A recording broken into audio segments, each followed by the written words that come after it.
Hare Krishna, Krishna Krishna, Hare Hare, Hare Rama, Rama Rama, Hare Hare, Hare Krishna, Krishna Krishna, Hare Hare, Hare Rama, Rama Rama, Hare Hare.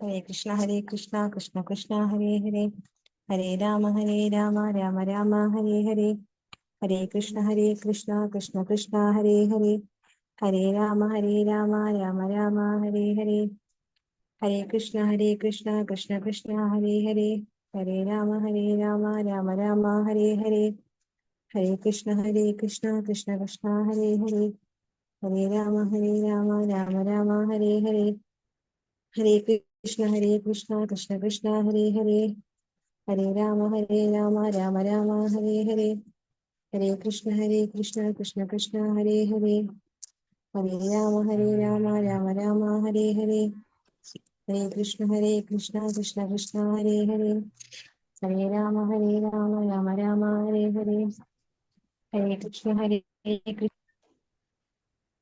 Krishna Mataji, Krishna, Pranam എല്ലാവർക്കും. ഇവർക്ക് കേൾക്കുന്നില്ലേ മാതാജി? ഹരേഷ്ണ, ഹരേ Krishna. Hare Krishna, Krishna Krishna, Hare Hare.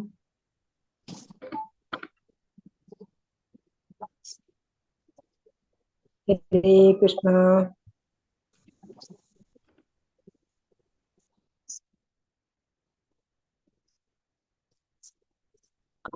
Hare Krishna Prabhu. ഹരേഷ്ണ Mataji, ഞാൻ പറഞ്ഞത് കേൾക്കുന്നില്ലേ? കേൾക്കുന്നുണ്ട് പ്രഭു. ഹരേ കൃഷ്ണ. ഹരേ Krishna.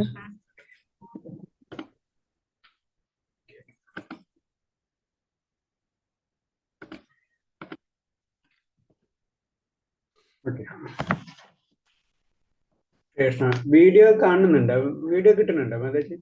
Video കാണുന്നില്ല. Screen share ആയിട്ട് screen share ആക്കണം. ഓക്കെ, സോറി, സ്ക്രീൻ ഷെയർ ചെയ്തില്ല. ഹരേഷ്ണ, എല്ലാവർക്കും പ്രണാമം. അപ്പൊ നമ്മള് ഇന്ന് 11ാമത്തെ അധ്യായമാണ്. എല്ലാവരും ഒന്ന് വായിച്ചിട്ടുണ്ടെന്ന് വിചാരിക്കുന്നു. ക്ലാസ് ഒന്ന് വായിച്ചു വരണം. നമുക്ക് ആദ്യം പ്രാർത്ഥനയിലേക്ക് കിടക്കാം. ഓം നമോ ഭഗവതേ വാസുദേവായ. ഓം നമോ ഭഗവതേ വാസുദേവായ. ഓം നമോ ഭഗവതേ വാസുദേവായ. നാരായണം നമസ്കൃത്യം നരം ചൈവ നരോത്തമം ദേവീം സരസ്വതിം വ്യാസം തതോ ജയമുദിരയേത് നഷ്ടപ്രയേഷു ഭദ്രേഷു നിത്യം ഭാഗവത സേവയാ ഭാഗവതേ ഉത്തമ ശ്ലോകേ ഭക്തിർഭവതി നഷ്ടകേ മൂകം കരോതി വാചാലം പങ്കും ലംഘയതേ ഗിരിയത്കൃപതമഹം വന്ദേ പരമാനന്ദമാധവം ശ്രീഗുരുദീനതാരിണം ശ്രീചൈതന്യമീശ്വരം അജ്ഞാനതിമിരാന്ധ്യസ്യ ജ്ഞാനാഞ്ജലശലാകയാ ചക്ഷുർമിലിതം യേന തസ്മൈ ശ്രീഗുരുവേ നമഃ. ശ്രീചൈതന്യമനോഭീഷ്ടം സ്ഥാപിതം യേന ഭൂതലേ സ്വയം രൂപഗതാമഹ്യം തദാദിസഭാന്തികം വന്ദേഹം ശ്രീഗുരു ശ്രീയുതപദകമലം ശ്രീഗുരും വൈഷ്ണവാംശ ശ്രീരൂപം സാഗരജാതം സഹന രഘുനാഥാനിതം തം സജീവം സാദൈവം സാവധൂതം പരിജനസഹിതം കൃഷ്ണ ചൈതന്യദേവം ശ്രീരാധാകൃഷ്ണപാദാൻ സഹന ലളിതാ ശ്രീവിശാഖാനിം തംശ. ഹേ കൃഷ്ണ കരുണാ സിന്ധോ ദീനബന്ധോ ജഗത്പദേ ഗോപേശ ഗോപികാന്ത രാധാകാന്ത നമസ്തുതേ. തപ്തകാഞ്ചന ഗൗരാംഗേ രാധേ വൃന്ദാവനേശ്വരി വൃഷഭാനുസുതേ ദേവി പ്രണമാമി ഹരിപ്രിയേ. വാഞ്ചാകൽപതരൂപേക്ഷ കൃപാ സിന്ധിഭ്യേവ ച പതിനാം ഭാവനേഭ്യോ വൈഷ്ണവേഭ്യോ നമോ നമഃ. നമോ വിഷ്ണുപാദായ കൃഷ്ണപ്രഷ്ഠായ ഭൂതലേ ശ്രീമദേ ഭക്തി ഭക്തി വേദാന്ത സ്വാമിന്നിധി നാമിനെ നമസ്തേ സാരസദേവേ ഗൗരവാണി പ്രചാരിണേ നിർവിശേഷ ശൂന്യവാദി പാശ്ചാത്യ ദേശധാരിണേ ജയ ശ്രീകൃഷ്ണ ചൈതന്യ പ്രഭു നിത്യാനന്ദ ശ്രീ അദ്വൈത ഗദാധര ശ്രീവാസാദി ഗൗരി ഭക്തവൃന്ദം. ഹരേ കൃഷ്ണ കൃഷ്ണ കൃഷ്ണ ഹരേ ഹരേ, ഹരേ രാമ രാമ രാമ ഹരേ ഹരേ. ഹരേ കൃഷ്ണ പ്രഭാത് കി ജയ, ഗുരുദേവ് കി ജയ, ആനന്ദ കോടി വൈഷ്ണവ ഭക്തർ കി ജയ. ഹരേ കൃഷ്ണ. എല്ലാവർക്കും പ്രണാമം. അപ്പൊ നമ്മള് 11ാമത്തെ ചാപ്റ്റർ വിശ്വരൂപം. നമ്മൾ പലപ്പോഴും കേട്ടിട്ടുള്ള ഒരു ഇതാണ് അല്ലെ, ഭഗവാന്റെ വിശ്വരൂപം എന്ന് പറയുന്നത്. 11ാമത്തെ അധ്യായമാണ് വിശ്വരൂപം. വിശ്വരൂപം എന്ന് പറഞ്ഞു കഴിഞ്ഞാൽ ബേസിക് ആയിട്ട് ഭഗവാൻ എങ്ങനെ വിശ്വത്തില് നിറഞ്ഞു നിൽക്കുന്നത് അത് അർജുനന് കാണിച്ചു കൊടുക്കണതാണ്. നമുക്കറിയാം ഭഗവാന് എല്ലാവർക്കും ഭഗവാന്റെ എല്ലാ ശക്തികളും ഉണ്ടെന്നറിയാം. അതായത് ദേവന്മാരൊക്കെ ഭഗവാനിലുള്ളതാണ് അല്ലെ, ഭഗവാന്റെ അവയവങ്ങൾ എന്നാണ് പറയുന്നത്. അപ്പൊ ഇതേപോലെ തന്നെ ഭഗവാനിൽ അതെങ്ങനെയാണ് അതല്ലാതെ നിലനിൽക്കുക, വിശ്വത്തിൽ ഭഗവാൻ എങ്ങനെയാണ് നിറഞ്ഞു നിൽക്കുന്നത്, അതാണ് വിശ്വരൂപം കൊണ്ട് ഉദ്ദേശിക്കുന്നത്. നമുക്ക് ശ്ലോകത്തിലേക്ക് കടക്കാം. അർജുന ഉവാച മധുനുഗ്രഹായ പരമം ഗുഹ്യം അധ്യാത്മസംജിതം യദോ യോക്തം വചത്സേന മോഹയം വിഗതോ മമാം. അർജുനൻ പറഞ്ഞു, പരമഗുഹ്യങ്ങളായ അധ്യാത്മിക വിഷയങ്ങളെ കുറിച്ച് അങ്ങ് എനിക്ക് ദയപൂർവ്വം നൽകിയ ഉപദേശം കേട്ടതിനാൽ എന്റെ വ്യാമോഹങ്ങൾ ഇപ്പോൾ തീർന്നിരിക്കുന്നു. അപ്പൊ സത്യം പറഞ്ഞു കഴിഞ്ഞാല് അർജുനന് പല കാര്യങ്ങളും മനസ്സിലായി കഴിഞ്ഞു. പല തെറ്റിദ്ധാരണകൾ ഉണ്ടായിരുന്ന ആത്മീയമായിട്ടുള്ള കാര്യങ്ങള് അതെല്ലാം എനിക്ക് മനസ്സിലായി കഴിഞ്ഞു. ഇനി അടുത്ത കാര്യം പറയാൻ പോണം. അപ്പൊ എന്താണ് ഈ ശ്ലോകത്തിന് പറയുന്നത് വെച്ച് കഴിഞ്ഞാൽ, കൃഷ്ണന്റെ ദിവ്യ പ്രഭാവത്തെ എല്ലാവർക്കും ബോധ്യപ്പെടുത്താൻ വേണ്ടിയാണ് വിശ്വരൂപം കാട്ടിത്തരണമെന്ന് ഈ അധ്യായത്തിൽ അർജുനൻ ഭഗവാനോട് അപേക്ഷിക്കുന്നു. എന്തുകൊണ്ടാണ് വിശ്വരൂപം അർജുനൻ പറയുന്നത് ഭഗവാനോട് കാട്ടിത്തരാൻ എന്ന് പറയുന്നത് വെച്ച് കഴിഞ്ഞാല്, മറ്റുള്ളവർക്ക് എല്ലാവർക്കും കൂടി എന്താണ് ഭഗവാൻ എന്ന് പറയുമ്പോൾ അത് എന്താണെന്ന് ശരിക്കും മനസ്സിലാക്കണം അല്ലെ. അതിന്റെ വർണ്ണന കിട്ടിക്കഴിഞ്ഞാലോ സാധാരണ ജനങ്ങൾക്ക് അത് മനസ്സിലാവുള്ളൂ. അപ്പൊ വർണ്ണിക്കാൻ വേണ്ടി ഭഗവാന്റെ രൂപം, വിശ്വരൂപം എന്താണ് അല്ലെങ്കിൽ ഭഗവാൻ എന്താണെന്ന് അപ്പൊ അത് കാണിച്ചു തരാനാണ്. അത് കാരണം കൊണ്ടാണ് അർജുനൻ പറയുന്നത്. അല്ലാണ്ട് അർജുനൻ അത്ര ഇതുണ്ടായിട്ടല്ല. കാരണം നമ്മൾക്ക് എല്ലാവർക്കും ഭഗവാന്റെ ആ രൂപം എന്താണെന്ന് മനസ്സിലാവണം. അപ്പൊ അതിനു വേണ്ടിയാണ് അർജുനൻ പറയുന്നത് ആ രൂപം എനിക്ക് കാണിച്ചു തരാൻ വേണ്ടി. കൃഷ്ണൻ തന്നെയാണ് സർവ്വ കാരണങ്ങളും കാരണമെന്നും പരമാത്മരൂപൻ അദ്ദേഹം എല്ലാവരുടെ ഹൃദയത്തിൽ കുടികൊള്ളുന്നുണ്ടെന്ന് അർജുനൻ വിശ്വാസം ഉറപ്പിച്ചു കഴിഞ്ഞു.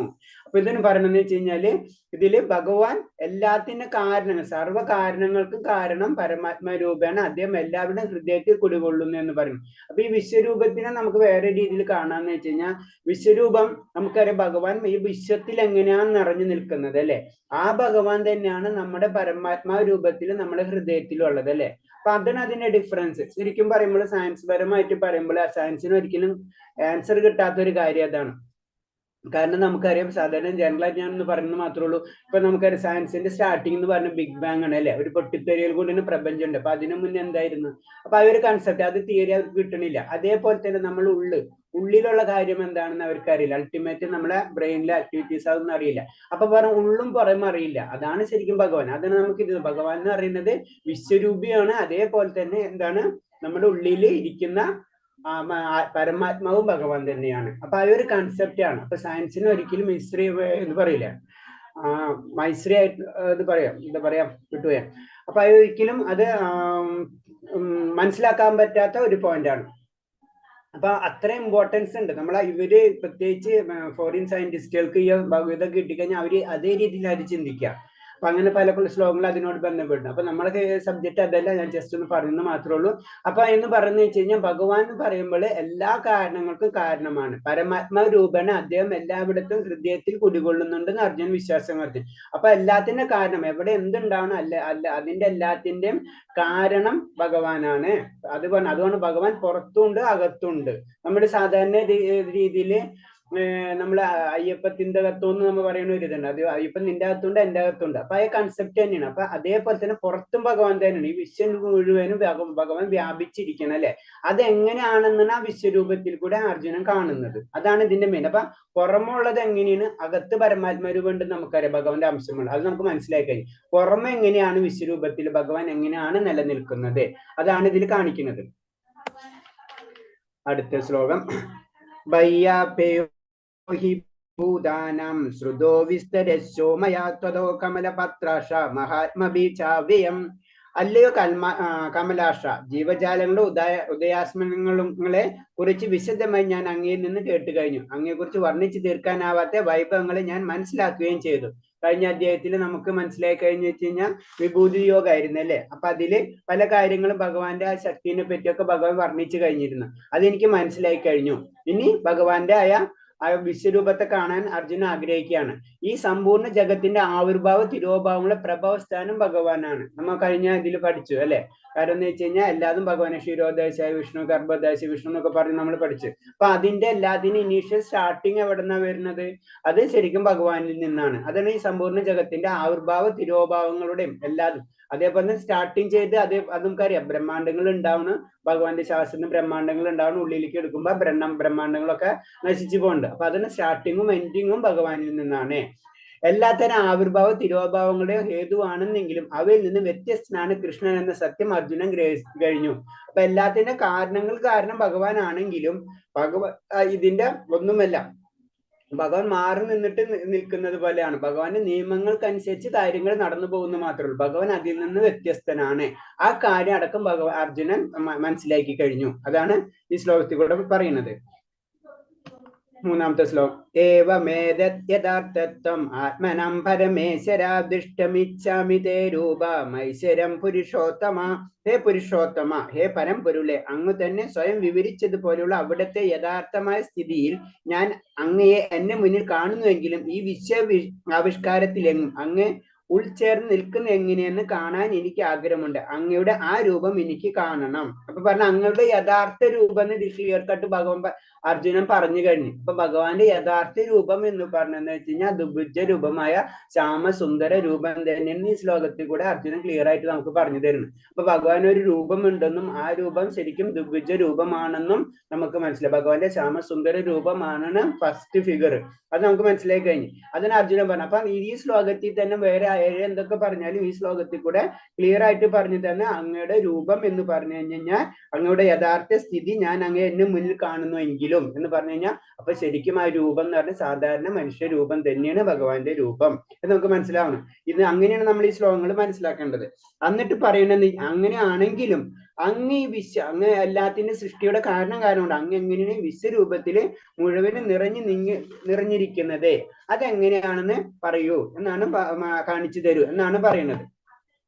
കാരണം ഇത് പറയാൻ കാരണം എന്താണെന്ന് പറഞ്ഞു കഴിഞ്ഞാൽ ഭാവിയിൽ അവതാര പുരുഷൻ നടിക്കുന്ന ചിലരുണ്ടാവും. അതിനാൽ ഒരു മാനദണ്ഡം എന്ന നിലയിലും ഇത് ഉപയുക്തമാവാമെന്ന് അർജുനൻ ചിന്തിച്ചിരിക്കാം. അല്ലാതെ തന്റെ വിശ്വാസം സ്വീകരിക്കാൻ അദ്ദേഹത്തിന് ഈ ദർശനത്തിന്റെ ആവശ്യമായിരുന്നില്ല. അപ്പൊ അർജുനനെ സംബന്ധിച്ച് വിശ്വരൂപം കാണണം എന്നുള്ളതല്ല. പക്ഷെ നാളെ ഇതേപോലെ തന്നെ അല്ല, ഞാൻ ഭഗവാൻ ചെറിയ ചെറിയ അത്ഭുത വിദ്യകൾ കുറച്ച് കാര്യം നമ്മൾ യോഗാഭ്യാസമൊക്കെ ചെയ്തു വരുമ്പോൾ കുറെ അഭ്യാസങ്ങൾ നമുക്ക് കുറെ ൊക്കെ കിട്ടും. അപ്പൊ അത് വെച്ചിട്ട് ഞാൻ ഭഗവാൻ എന്ന് പറയാൻ പാടില്ല. അപ്പൊ ഭഗവാൻ എന്ന് പറയുമ്പോ അയ്യ വിശ്വരൂപം തന്നെ കാണിക്കണം, എന്നാലേ ഒരു ഫുള്ള് ഇത് കിട്ടുള്ളൂ. അപ്പൊ അത് നാളെ ആരും അങ്ങനത്തെ ഞാൻ ഭഗവാനെന്ന് പറയാൻ പാടില്ല. അപ്പൊ ഒരു കാരണം കൂടി ഉണ്ട്. കാരണം ആ വിശ്വരൂപം അർജുനൻ ചോദിക്കണം കാണിക്കാൻ പറഞ്ഞ കൃഷ്ണനാണ് താനെന്ന് അവകാശപ്പെടുന്നവർ ആ വാദത്തെ യഥാർത്ഥം തെളിയിക്കാൻ ജനസമക്ഷം വിശ്വരൂപം നൽകാൻ സന്നദ്ധരാവണം. അപ്പൊ ഞാനാണ് ഭഗവാൻ. ഇപ്പൊ നമ്മുടെ നാട്ടിലും എല്ലാവരും ഭഗവാന്മാരാണ് അല്ലെ. അപ്പൊ അത് ശരിക്കും അത് തെളിയിക്കണമെങ്കിൽ ഇങ്ങനത്തെ കാര്യങ്ങൾ അവർ ചെയ്യണം, അല്ലെങ്കിൽ അവർ ഭഗവാനല്ല അല്ലെ. അപ്പൊ അതും കൂടിയാണ് ആ വിശ്വരൂപം എന്ന് പറഞ്ഞത്. ഈ ലോകം മുഴുവൻ എങ്ങനെയാണ് ഭഗവാൻ ഉൾച്ചേർന്നിട്ടുള്ള ഭഗവാന്റെ എങ്ങനെയാണ് ഭൗതിക ലോകത്തിൽ മുഴുവൻ നിലനിൽക്കുന്നു അത് ശരിക്കും കാണിക്കുന്നതാണ് ആ വിശ്വരൂപം. അടുത്ത ശ്ലോകം. മനസ്സേ യദിതച്ഛഗമയം ദൃഷ്ടമിതാ പ്രഭോ യോഗേശ്വര തതോ മേ തപ്തം ദർശനാത്മനം അവ്യയം. പ്രഭോ, അങ്ങയുടെ വിശ്വരൂപം കാണുവാനുള്ള കരുത്ത് എനിക്കുണ്ടെന്ന് അങ്ങ് കരുതുമെങ്കിൽ അല്ലയോ സർവയോഗേശ്വര, ദയവായി ആ നിശ്ചയമായ വിശ്വരൂപം എനിക്ക് കാണിച്ചു തന്നാലും. അപ്പൊ പറയണെന്ന് വെച്ച് കഴിഞ്ഞാല് എനിക്കത് കാരണം എന്ന് വെച്ചാൽ ഒരു ഭക്തനാണ് അല്ലെ, എപ്പോഴും ഒരു വിനയ മനസ്സിലുണ്ടാവും. അപ്പൊ അത് തന്നെ അർജുനൻ പറയണെന്ന് വെച്ച് കഴിഞ്ഞാൽ എനിക്ക് ഇത് കാണാനുള്ള ശക്തി ഉണ്ടോന്ന് എനിക്കറിയില്ല അങ്ങയുടെ വിശ്വരൂപം.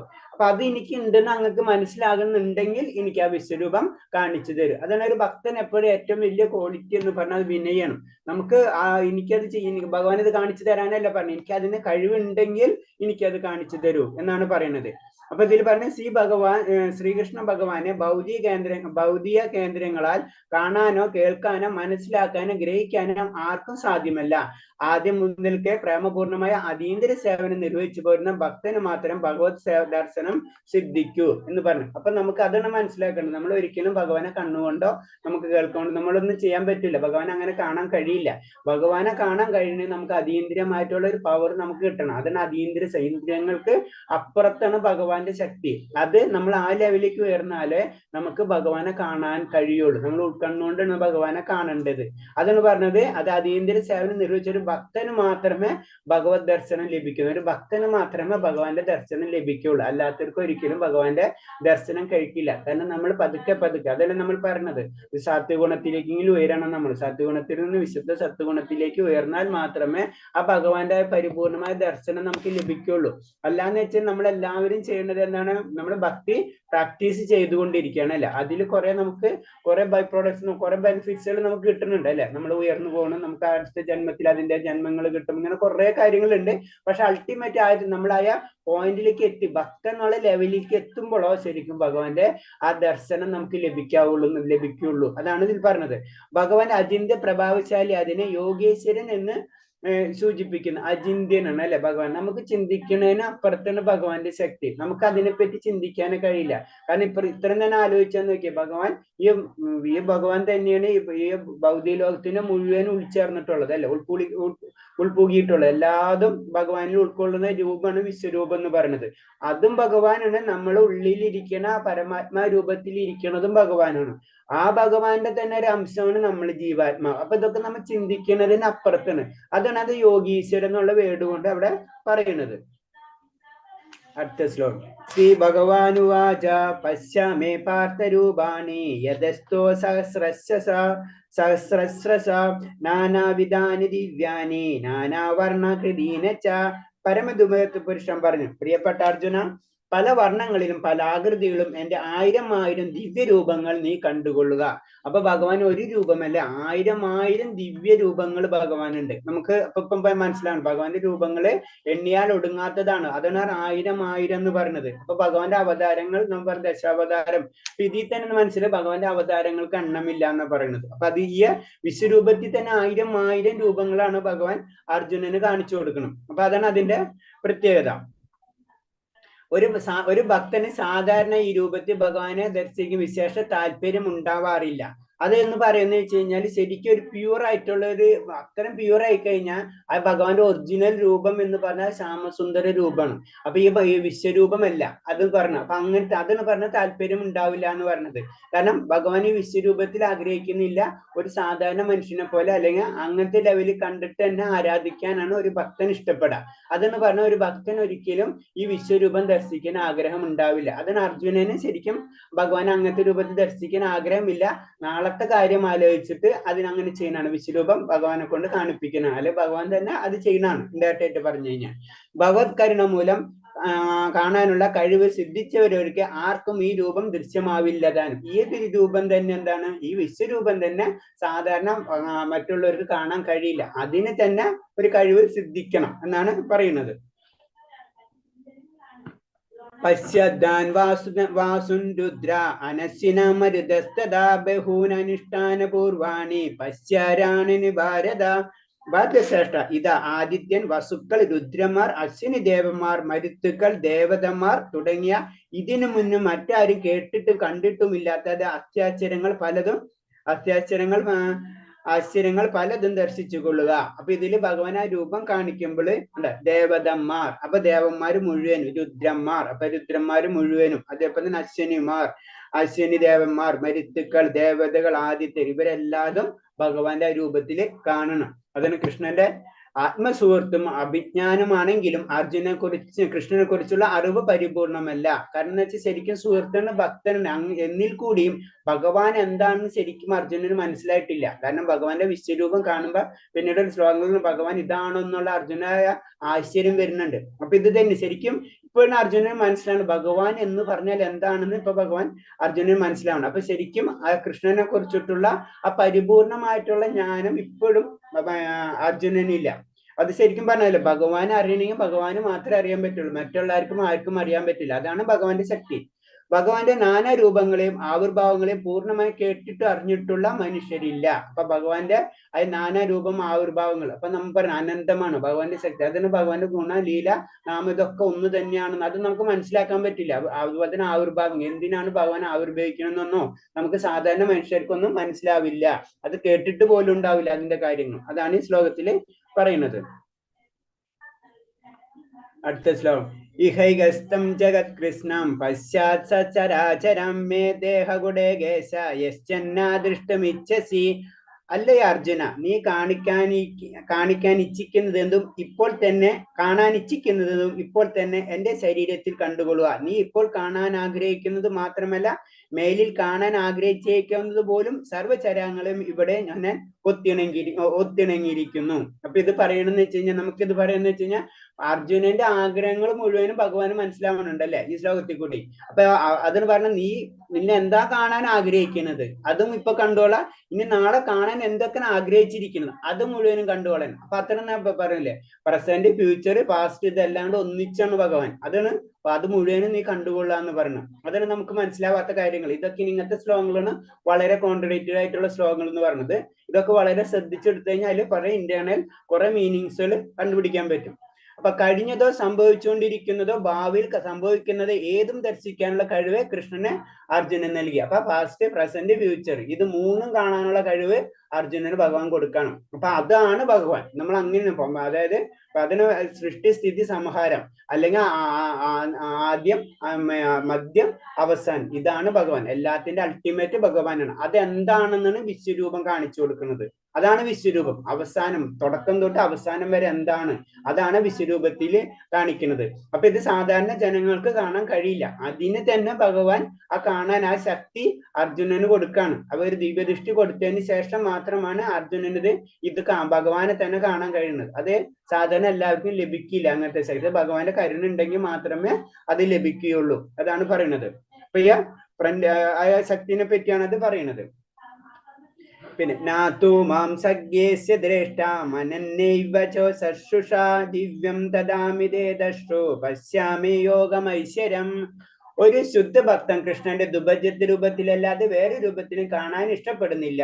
കൃഷ്ണന്റെ വിശ്വരൂപം കാണാൻ മനസ്സിനെ മാറ്റുകയല്ല വീക്ഷണം മാറ്റുകയാണ് കൃഷ്ണൻ നിർദ്ദേശിച്ചത്. അപ്പൊ ശരിക്കും ഇതിൽ പറഞ്ഞു വെച്ചാൽ ശരിക്കും അർജുനനും ഭഗവാൻ ഭക്തൻ തന്നെയാണ് അല്ലെ. സാഖ്യരസത്തിലാണ് സുഹൃത്ത് രസത്തിലാണ് ശരിക്കും അർജുനനുള്ളത്. അപ്പൊ ശരിക്കും അർജുനനും ഇത് കാണാൻ ആഗ്രഹിക്കുന്നില്ല ഭഗവാന്റെ വിശ്വരൂപം. അപ്പൊ എന്താണ് പറഞ്ഞത്, ആ വിശ്വരൂപം കാണാൻ മനസ്സ് മാറ്റുകയല്ല വീക്ഷണം മാറ്റുകയാണ്. അപ്പൊ മനസ്സ് അതേപോലെ തന്നെയാണ്, പക്ഷെ ഒരു ടെമ്പററി ആയിട്ട് അത് കുറച്ചു നേരത്തേക്ക് അതിങ്ങനെ കാണുന്നു. അത് മാത്രമേ ഉള്ളൂ ഇതില് പറയുന്നത്.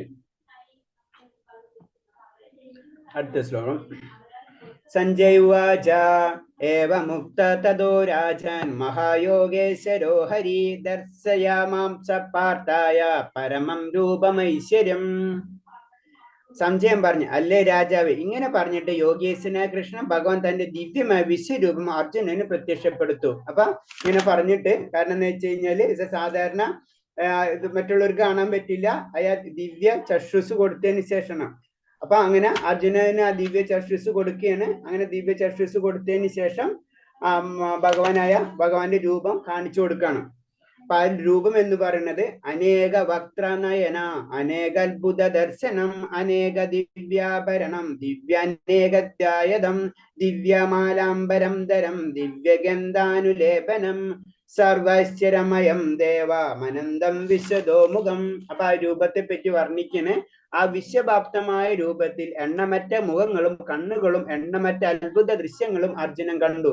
അനേകം ദിവ്യാഭരണങ്ങളെ അലങ്കൃതമായ ആ രൂപം അനേകം ദിവ്യായുധങ്ങൾ ഉയർത്തിപ്പിടിച്ചിരിക്കുന്നു. ദിവ്യമായ പുഷ്പമാലങ്ങളും വസ്ത്രങ്ങളും അണിഞ്ഞിരിക്കുന്നു. ദിവ്യമായ ഗന്ധദ്രവ്യങ്ങൾ ശരീരത്തിൽ പൂശിയിരിക്കുന്നു. അത്ഭുതവഹം തേജോമയവും അമേയവും സർവ്വ്യാപ്തമായിരുന്നു ആ രൂപം. ആ രൂപത്തെ പറ്റി വർണ്ണിക്കണം. കാരണം എന്ന് വെച്ച് കഴിഞ്ഞാല് അത്ര നമുക്ക് മനസ്സിലായി കഴിഞ്ഞു. കാരണം എണ്ണമറ്റ അത്ഭുത ദൃശ്യങ്ങൾ അർജുനൻ കാണണല്ലേ. അപ്പൊ അത്ഭുതമാണ് അർജുനെ സംബന്ധിച്ചത് അത്ഭുതമായിട്ടുള്ള ഒരു ദൃശ്യമാണ്. പിന്നെ ആ രൂപത്തില് അലങ്കൃതമായിട്ടുള്ള അനേകം ദിവ്യാഭരണങ്ങള്, അതേപോലെ അനേകം രൂപങ്ങള്, ദിവ്യ ആയുധങ്ങള്, ദിവ്യമായിട്ടുള്ള പുഷ്പങ്ങള്, വസ്ത്രങ്ങള്, ദിവ്യമായ ഗന്ധദ്രവ്യങ്ങള്, ഇതെല്ലാതും ആ ദർശിക്കുകയാണ് അർജുനൻ.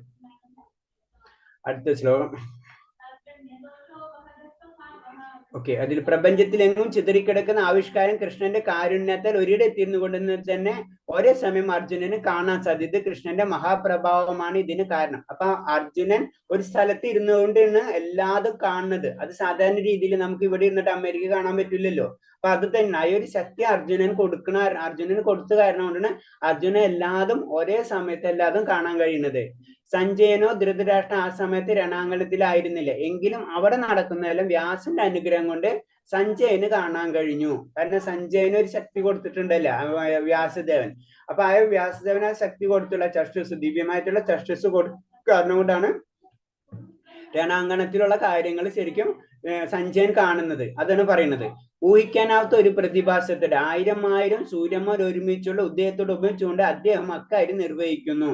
അപ്പൊ അയാൾ ശരിക്കും സഞ്ജയൻ അത് കാണുന്നുണ്ട്, ഭഗവാന്റെ ആ വിശ്വരൂപം. അപ്പൊ അതിനാ രൂപത്തെ എങ്ങനെയാണെന്ന് പറയുന്നതാണ് 1000 സൂര്യന്മാരോട് ഉപമിച്ചിട്ടാണ് അത് പറയുന്നത്. അത്രയും തേജസ്സാണ്. നമുക്കറിയാം ഭഗവാന്റെ ഫസ്റ്റ് വരുന്ന തേജസ് എന്നറിയാലോ. നമ്മൾ പറയുമ്പോ ബ്രഹ്മസാക്ഷാത്കാരം എന്ന് പറയുമ്പോ തന്നെ ഭഗവാന്റെ ആ തേജസ്സിന് ആദ്യം കാണുന്നത് അല്ലെ. അപ്പൊ അത് ആ തേജസ് എന്ന് പറഞ്ഞ 1000 സാധാരണ ജനങ്ങൾക്ക് മനസ്സിലാവാൻ വേണ്ടിയാണ് ആ ഒരു ഭാവം കൊടുത്തിട്ടുള്ളത്. അതായത് 1000 സൂര്യന്മാരെ പോലെ ആ ഒരു ഉദിച്ച പോലെയാണ് ആ ഉപമ അതിൽ കൊടുത്തിട്ടുള്ളത്. അടുത്ത ശ്ലോകം. തൈത്രകസ്തം കൃഷ്ണം പ്രവിഭക്തമനേകദാ അപൃശ്യ ദേവദേവസ്യ ശരീര പാണ്ഡവസ്ഥിതാം. വിശദാത്മകമായ ആ ഭഗവത് രൂപത്തിൽ അപരിമേയമായ പ്രപഞ്ചത്തിന്റെ നാനാ വിഭാഗങ്ങളും ഒരേ സമയത്ത് അർജുനന് കാണാൻ കഴിഞ്ഞു. അപ്പൊ അതെന്ന് പറഞ്ഞു കഴിഞ്ഞാല് പ്രപഞ്ചത്തിന്റെ നാനാ വിഭാഗങ്ങൾ. അപ്പൊ നമുക്ക് ഞാൻ ഇപ്പൊ തന്നെ പറഞ്ഞ പോലെ നമുക്ക് സാധാരണ രീതിയിൽ നമ്മളെ കണ്ണുകൊണ്ട് ഒരു ലിമിറ്റിക്കുള്ളിൽ കാണാൻ കഴിയില്ല അല്ലെ. പക്ഷെ ഇതെന്ന് പറഞ്ഞാൽ അർജുനായ ദിവ്യമായിട്ടുള്ള ചക്ഷുസ് കിട്ടിയ കാരണം കൊണ്ട് എന്താണ് പ്രപഞ്ചത്തിന്റെ നാനാവിധമായി പ്രപഞ്ചം മുഴുവനും ഈ പ്രപഞ്ചത്തിന്റെ എല്ലാ കാര്യങ്ങളും കാണാൻ കഴിഞ്ഞെന്നാ പറയുന്നത്. അത്രയും പവർഫുൾ ആണ് ഭഗവാന്റെ ശക്തി. ആ ശക്തി കാണാൻ വേണ്ടിയിട്ടുള്ള ശക്തി ഭഗവാൻ അർജുനന് കൊടുക്കുകയും ചെയ്ത്. അപ്പൊ അർജുനൻ മാത്രമാണ് കൃഷ്ണൻ ദിവ്യദൃഷ്ടി നൽകിയത്. യുദ്ധരംഗത്തുള്ള മറ്റാരാണ് കൃഷ്ണന്റെ വിശ്വരൂപം കാണുന്നില്ല. അപ്പൊ മറ്റുള്ള വ്യക്തികളുണ്ട് യുദ്ധരംഗത്തിൽ, അപ്പുറത്തും പാണ്ഡവരുണ്ട്, കൗരവരൂരൊക്കെ ഉണ്ട്. അവര് ആരും ഇതൊന്നും കാണുന്നില്ല. ആ വിശ്വരൂപം കാണിക്കുമ്പോ അർജുനൻ മാത്രമാണ് കാണുന്നത്. അപ്പൊ അർജുനൻ കാണാൻ കാരണം ആ ശക്തി അർജുനന് ഭഗവാൻ കൊടുത്ത കാരണം കൊണ്ടാണ്. അപ്പൊ അതേപോലെ തന്നെ ഇപ്പൊ നമുക്ക് ദർശനം ഉണ്ടായിക്കഴിഞ്ഞാൽ മറ്റുള്ളവർക്ക് ദർശനം ഉണ്ടാവണമെന്നില്ല. അതുപോലെ നമ്മളെ അടുത്ത് ചിലപ്പോൾ ആചാര്യന്മാർ അവര് ഭഗവാനായിട്ട് കണക്ഷൻസ് ഉണ്ടാവും, നമുക്ക് ഒന്നും തോന്നില്ല. അതാണ് അതിന്റെ പ്രത്യേകത. ഭഗവാൻ ആർക്കാണ് വേണ്ടതെന്ന് അവർക്ക് മാത്രം ദർശനം കൊടുക്കാന്നല്ലാതെ നമ്മൾക്ക് തന്നെ പറയാം പലതരം കാര്യങ്ങൾ ചിലവർക്ക് അഫക്ട് ചെയ്യും, ചിലവർക്ക് അഫക്ട് ചെയ്യില്ല. അത് ഭഗവാന്റെ ഒരു കരുണ്യാണ്. അത് തന്നെയാണ് ഇവിടെ പറഞ്ഞ ഭഗവാൻ അത് അർജുനന് കൊടുത്തു കാരണം, കാണാനുള്ള ശക്തി അർജുനന് കൊടുത്തു കാരണം അർജുനൻ മാത്രം കാണുന്നു, മറ്റുള്ളവരാരും കാണുന്നില്ല. തദസ്സ വിസ്മയാവിഷ്ടോ ഹൃഷ്ടോ രോമാദനഞ്ജയ പ്രണമ്യ ശിരസാ ദേവാം കൃതാജ്ഞലിരഭാഷതാം. പിന്നെ അർജുനൻ പരിഭ്രാന്തനായി വിസ്മയാതീതനായി രോമാഞ്ചം കൊണ്ട് കൃഷ്ണന്റെ മുന്നിൽ ശിരസ് കുനിച്ച് തൊഴുതുകൊണ്ട് ഇങ്ങനെ പറഞ്ഞു. അപ്പൊ അർജുനൻ ആ രൂപം കണ്ടോടുകൂടി അർജുനൻ ആദ്യം വരുന്ന ഇതെന്ത് വിസ്മയാണ്, ഇതെന്താക്കാണ് അത്ഭുതമാണ് തോന്നുന്നത് അല്ലെ. പിന്നെ രോമാഞ്ചം കൊണ്ട് കൃഷ്ണന്റെ ശിരസിൽ തൊഴുതുകൊണ്ട് പറയാണ്. കാരണം എന്ന് വെച്ച് കഴിഞ്ഞാൽ നമ്മൾ ഉദ്ദേശിക്കണില്ല ഇങ്ങനെയാണ് ഒരു രൂപം. നമുക്ക് ഒരു കാണാത്ത ഒരു കാര്യം കാണുമ്പോൾ നമുക്ക് അത്ഭുതം തോന്നും അല്ലെ. ഇത് തന്നെയാണ് ഇപ്പൊ അർജുനൻ സംഭവിച്ചിട്ടുള്ളത്. ആ രൂപം കാണുമ്പോൾ അർജുനായ അത്ഭുതം അല്ലെങ്കിൽ ആശ്ചര്യമാണ് വരുന്നത്. അതാണ്. അപ്പൊ ഇത് ഈ ആശ്ചര്യം എന്ന് പറയുന്നത് ഇത് സുഹൃത്തിൻ്റെതല്ല, ആശ്ചര്യാദരങ്ങളുടേതാണ്. അതായത് ആശ്ചര്യമാണ് സംഭവിക്കുന്നത്. അപ്പൊ സുഹൃത്തിന്ന് മാറി ഇത് വലിയൊരു സംഭവം. അതായത് ഭഗവാൻ എന്ന് പറഞ്ഞത് എന്റെ ഒരു സുഹൃത്തല്ല, അത് അതിനാൽ അപ്പുറമാണെന്ന് അർജുനന് മനസ്സിലാവുന്ന ഒരു രംഗമാണ്. അതാണ് ആശ്ചര്യം വരെ അത്ഭുതം തോന്നുന്നത്. ശാസ്ത്രങ്ങളിൽ 14 വിധ മൗലിക ബന്ധങ്ങളെ കുറിച്ച് പ്രതിപാദിച്ചിട്ടുണ്ട്. എല്ലാവിധ ബന്ധങ്ങളുടെ സാഗരമാണ് കൃഷ്ണൻ. അതെന്ന് വെച്ച് കഴിഞ്ഞാല് പല ബന്ധങ്ങൾ ചേർന്നുള്ളു പറയുന്നുണ്ട്. അത് ഞാൻ നോക്കിയിട്ട് പറയും, എനിക്ക് എത്ര ഓർമ്മ വരില്ല. 12 വിധം എന്ന് മാത്രം ഇതിൽ എഴുതിയിട്ടുള്ളൂ. ഡീറ്റെയിൽ ആയിട്ട് നോക്കിയിട്ട് പറഞ്ഞുതരാം. അപ്പൊ അത് പറയുന്ന ചിത്രമുള്ളൂ. എല്ലാത്തിന്റെ ബന്ധങ്ങളുടെയും ഇത് സാഗരം എന്ന് വെച്ച് കഴിഞ്ഞാൽ അത് ഭഗവാൻ ശ്രീകൃഷ്ണനാണ് എന്ന് പറയുന്നത്. എല്ലാത്തിന്റെ അത് നമുക്കറിയാം. എല്ലാത്തിന്റെ കാരണം എന്ന് പറഞ്ഞാൽ ഭഗവാൻ എന്ന് ചിന്തിച്ചു കഴിഞ്ഞാൽ ബാക്കി എല്ലാം നമുക്ക് അതിന് മനസ്സിലാവും. അടുത്ത ശ്ലോകം. അർജുന ഉവാച പശ്യാമം ദേവസ്തദാ ദേവദേഹ സർവാസ്യസ്തംഭൂത വിശേഷ സംഘാൻ ബ്രാഹ്മണീശം കമലാസനസ്തം ഋഷികേശ സർവാനുരാഗ ദിവ്യാൻ. അർജുനൻ പറഞ്ഞു, കൃഷ്ണ, അവിടുത്തെ ശരീരത്തിൽ സകല ദേവന്മാരെയും മറ്റ് സകല ജീവജാലങ്ങളെയും ഞാൻ കാണുന്നു. മാത്രമല്ല താമരപ്പൂവിൽ ഇരുന്നരുളുന്ന ബ്രഹ്മദേവൻ, അതേപോലെ തന്നെ ശിവൻ, ഋഷികൾ, ദിവ്യസർപ്പങ്ങൾ എന്നിവയും ഞാൻ കാണുന്നു. അപ്പൊ നമുക്ക് മനസ്സിലാക്കാം, ഗർഭോദാശയായ വിഷ്ണു വരെ അർജുനൻ കാണുന്നുണ്ട്. അതായത് പ്രപഞ്ചം എന്ന് പറയുമ്പോൾ അതിൽ നമുക്കറിയാം ഗർഭോദാശയായ വിഷ്ണുവിന്റെ പ്രപഞ്ചം, നമ്മളെ ബ്രഹ്മാണ്ടം എന്ന് പറയുമ്പോൾ ഗർഭോദാശ വിഷ്ണുവാണ് അല്ലെ. അപ്പൊ ആ ബ്രഹ്മാണ്ടത്തിൽ ഇരിക്കുന്ന ബ്രഹ്മാണ്ടത്തിൽ വരുന്ന ഗർഭോദാശ വിഷ്ണുവിൽ നിന്ന് വരുന്ന താമരത്തണ്ടിൽ നിന്ന് വരുന്ന ആ ബ്രഹ്മദേവനടക്കം അർജുനൻ കാണുന്നു. അവിടെ എന്താണ്? ഋഷിക, ദിവ്യ സർപ്പങ്ങൾ, എല്ലാ ലോകം മുഴുവനും, ഭൗതികമായിട്ടുള്ള ലോകം മുഴുവനും അർജുനൻ കാണുന്നു. അതാണ് ഇതിൽ പറഞ്ഞത്. അപ്പൊ ഭൗതികമായിട്ടുള്ള ആവിഷ്കാരമാണ് വിശ്വരൂപം എന്ന് പറയുന്നത്.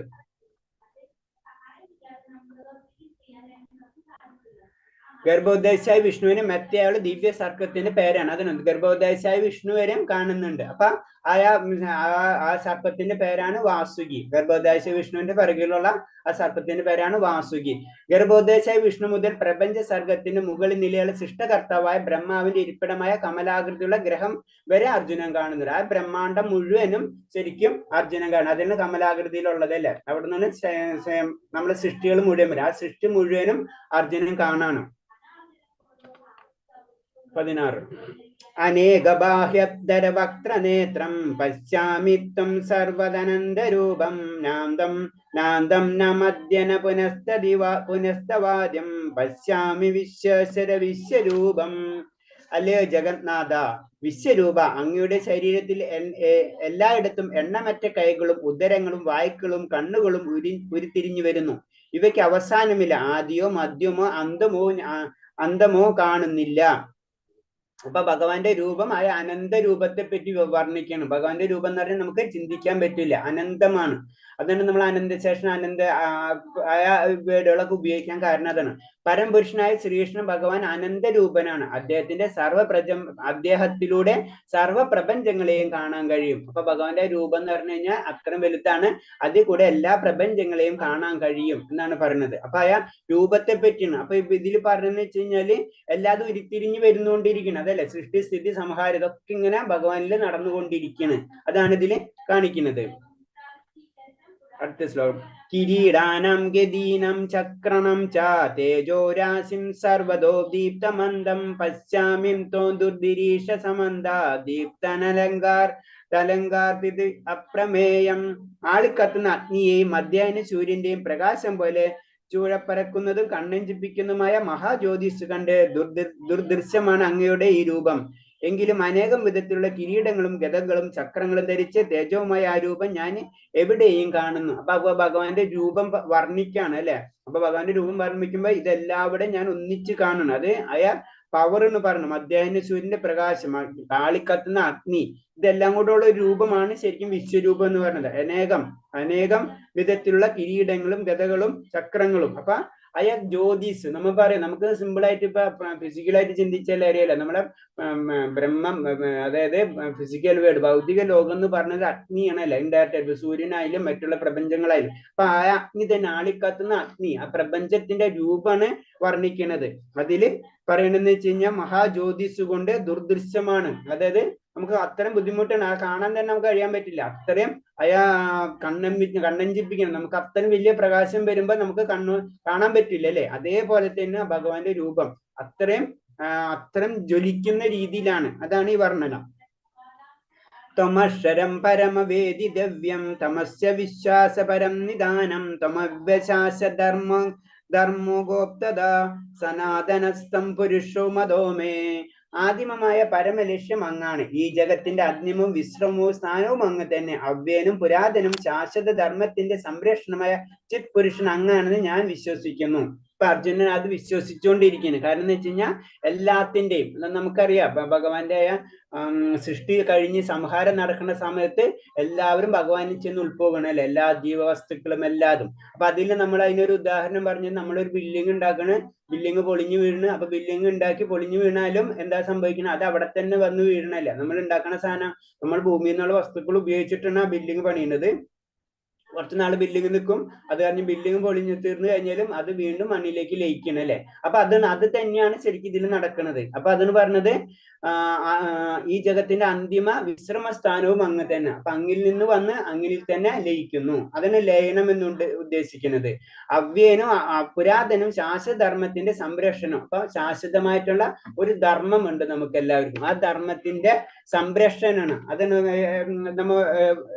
നമ്മ പറയാറുണ്ടല്ലേ, യുഗം തോറും ഞാൻ അവതരിക്കുന്നുള്ള ഒരു ശ്ലോകം ഉണ്ടല്ലോ, അത് തന്നെയാണ്. അപ്പൊ അങ്ങനെ എന്തെങ്കിലും പ്രശ്നം വന്നു കഴിഞ്ഞാൽ ഓട്ടോമാറ്റിക് ആയിട്ട് ഭഗവാൻ അവതരിച്ച് അതിന്റെ കാര്യങ്ങൾ ചെയ്തുകൊണ്ടിരിക്കും. അടുത്ത ശ്ലോകം, അനാദിമന്ത്യത്തമനന്ത വീരം അനന്തബാഹം ശശി സൂര്യ നേത്രം പശ്യാമി ത്വം ദീപ്തഹുദാശഭക്ത്രം സ്വദേശ വിശ്വമിതം തബന്ധം. അവിടേക്ക് തുടക്കമോ മധ്യമോ അവസാനവും ഒന്നുമില്ല. അമേയമാണ് അങ്ങയുടെ പ്രഭാവം. അനേകം കൈകളും സൂര്യചന്ദ്രന്മാരാകുന്ന കണ്ണുകളും അങ്ങേക്കുണ്ട്. വായിൽ നിന്ന് തീ പാടുന്നു. അങ്ങയുടെ തേജസ് ലോകമെമ്പാടും ജ്വലിക്കുന്നതായി ഞാൻ കാണുന്നു. അപ്പൊ ആ ജ്വലനം, അപ്പൊ നമുക്കറിയാം ഭൗതിക പ്രകൃതി എന്ന് പറയുമ്പോൾ ആ ജ്വലനാണ് അല്ലെ, അഗ്നിയാണ് ഏറ്റവും ഇമ്പോർട്ടൻസ്. എവിടെ നോക്കിയാലും അഗ്നിയാണ് അല്ലെ, അത് അല്ലെങ്കിൽ ഇരുട്ടായിരിക്കും. അപ്പൊ രണ്ടിലൊന്നാണ് നമുക്ക് മനസ്സിലാക്കുന്നത്. ഇത് തന്നെയാണ് ആ ഭഗവാന്റെ ശക്തിനെ പറ്റി പറയുന്നതാണ്. അനേകം കൈകളും സൂര്യചന്ദ്രന്മാരാകുന്ന കണ്ണുകളും. അത്ര സൂര്യചന്ദ്രന്മാർ കണ്ണുകൾ എന്ന് പറയുമ്പോൾ സൂര്യചന്ദ്രൻ കണ്ണുകൾ എന്നല്ല ഉദ്ദേശിക്കുന്നത്. ആ ശക്തിനെ പറ്റി വർണ്ണിക്കുമ്പോ അത് നമുക്ക് മനസ്സിലാക്കാൻ വേണ്ടി സൂര്യനും ചന്ദ്രനും പറഞ്ഞെന്ന് മാത്രമേ ഉള്ളൂ. അല്ലാണ്ട് ഭഗവാന്റെ കണ്ണിൽ സൂര്യചന്ദ്രൻ എന്നല്ല. അത് നമുക്ക് മനസ്സിലാവും. ഭഗവാന്റെ ആ ശക്തിനെ പറ്റി വർണ്ണിക്കുമ്പോൾ അത് പറയുന്ന കാര്യങ്ങളാണ്. അങ്ങനെ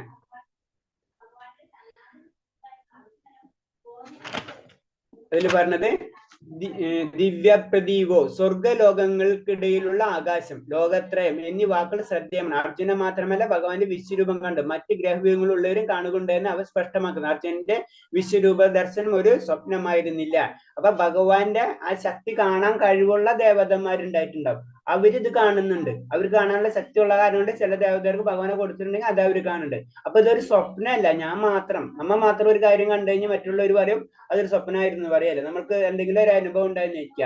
അനുഭവം നമ്മൾ മറ്റുള്ളവരോട് പറഞ്ഞു കഴിഞ്ഞാൽ അവർ വിശ്വസിക്കണം എന്നില്ല. അപ്പൊ 10 പേര് കണ്ടു കഴിഞ്ഞാൽ കൺഫേം ആണ് അത് ഒറിജിനൽ ആയിട്ടുള്ള കാര്യം. അപ്പൊ അത് തന്നെയാണ്. അത് എനിക്ക് മാത്രം തോന്നിയതല്ല. വിശ്വത്തിലുള്ള പല വലിയ അത് ദേവന്മാരെന്ന് പറയുന്നത് അവരും ഇത് കാണുകയുണ്ടായി എന്നാണ് പറയുന്നത്.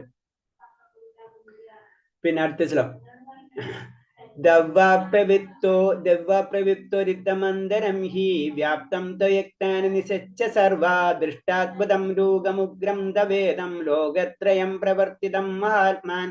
അങ്ങ് ഏകനാണെങ്കിൽ കൂടിയും ഭൂമി ആകാശങ്ങളും സർവ മുഖങ്ങളും അങ്ങയാൽ വ്യാപിക്കപ്പെട്ടിരുന്നു. സർവോത്തമ ആശ്ചര്യവും ഭയാനകവുമായി ഈ രൂപം കണ്ടിട്ട് 3 ലോകങ്ങളും സംഭ്രാന്തി കൊള്ളുന്നു.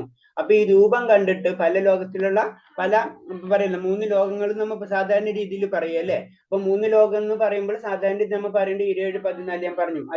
ഭൗതിക ലോകത്തെ തന്നെയാണ് നമ്മൾ 3 ലോകങ്ങൾ തന്നെ പറഞ്ഞു. അപ്പൊ അതിലുള്ള വ്യക്തികൾ എന്ന് പറഞ്ഞാൽ ഓരോരുത്തർക്കും ഓരോ രീതിയാണ് തോന്നാം. അപ്പൊ ചിലപ്പോ ഭഗവാനെ കാണണമെന്നില്ല. പക്ഷെ അതിന്റെ മാറ്റലുകൾ എന്ന് പറയില്ലേ. ഇപ്പൊ ചിലപ്പോ സമുദ്രങ്ങൾ വളരെയായിട്ട് പ്രശ്നങ്ങൾ വരുമ്പോ അങ്ങനെ വരുമ്പോ അപ്പൊ പാതാളത്തിലുള്ള അസുരന്മാർക്ക് അങ്ങനെയാണ് ഫീൽ ചെയ്യുക. ദേവന്മാർക്ക് ചിലപ്പോൾ അത് കാണാൻ കഴിയും. ആ സംഭവം ചിലപ്പോൾ കാണാൻ കഴിയും, ചിലപ്പോൾ കാണാൻ കഴിയാതെ ഇരിക്കാം.